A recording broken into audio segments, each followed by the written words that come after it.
Alright, here's my new car and the new track that I was going to list. I had it up on YouTube, but that listing, that video didn't work. It wasn't what I was hoping for. Okay, I've got about 8 minutes because I've only got a 1 gig stick in here, memory card, so I got to get right to it.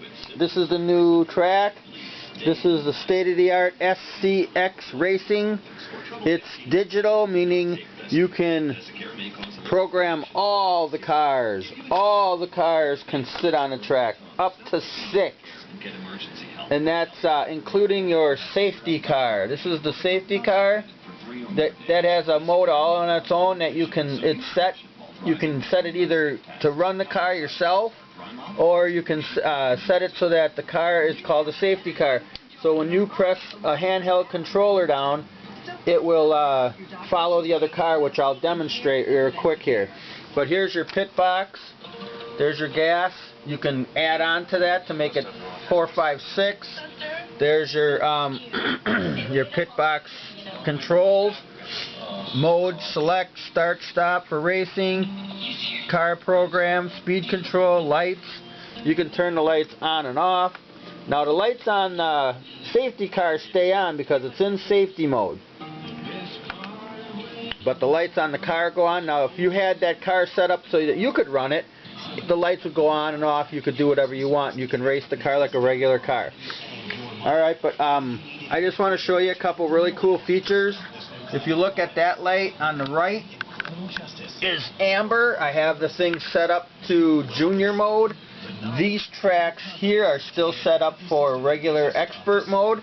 You can run, if you want someone that's not real good at racing, you teach them how to race, and then they race in junior mode while you're running around in expert mode.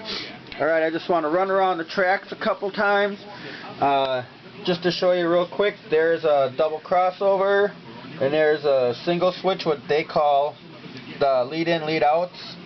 And then you can branch off, and I had to use them here to make the layout to conform to my room. And I've got another one back there, and I got another one behind me. But what I'll do is I'll try to concentrate on this one and this one and show you how the cars go, and then I'll run into the pit. Okay, that car just cut in front of me.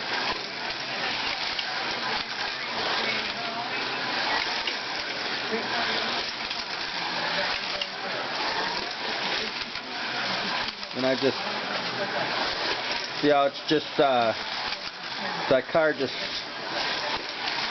car will randomly, the safety car will randomly change lanes. I'm not doing nothing to it. I'm just trying to avoid it. And I just passed it right there. I clicked the back of my controller. You click the back of your controller. Now I'm back here stuck because these switches, if you don't go quite fast enough over them, the switch has a little dead spot, so you got to really concentrate on what's going on. Now look, the car's sitting there spitting and sputtering. Look at the car sitting there spitting and sputtering. It can't go.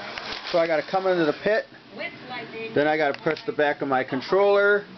My gas is flashing. I press the power button. My gas is going up, putting gas into my gas tank. You can set different parameters on that. You can set it so that you can go 25 laps, 50 laps, 100 laps, 200 laps, 400 laps. But it's set up in those numbers, but they say in the book that every 25 you go, because it's 25%, 100%, you know, 200, 400%. They say every 25 you go, and then you go up to the next slot, which is 50, you get 30 laps, about 30 laps, but I don't know if that's quite true. I'm thinking you're not getting nowhere near the laps, because if you're running your car, you're, depending on how you run your car, like if I take that if I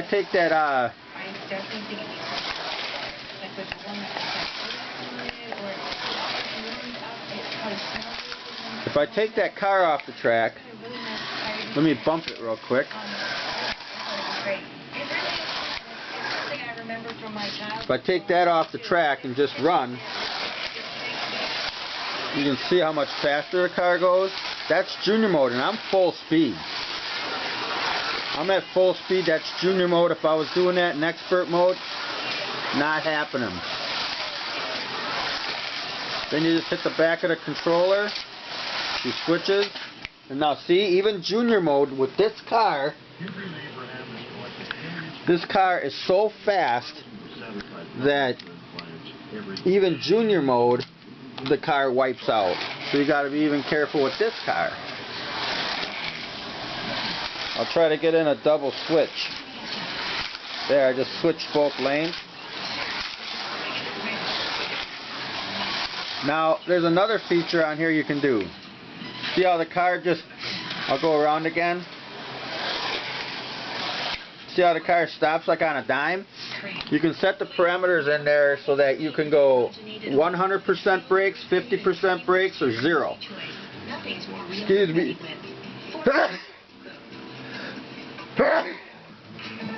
Bless me. So you can set the perimeters up, and then you can add on, like I said, you can add on to that, and then you can get a chronometer that'll tell you your speed of the laps.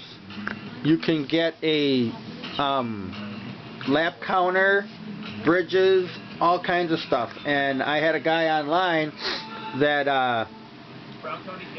had a hobby. He's got a hobby shop, and he had this a whole bunch of stuff set up in his hobby shop, and the kids were coming in, but then all of a sudden they lost interest, so he sold it all on eBay, and guess who got it?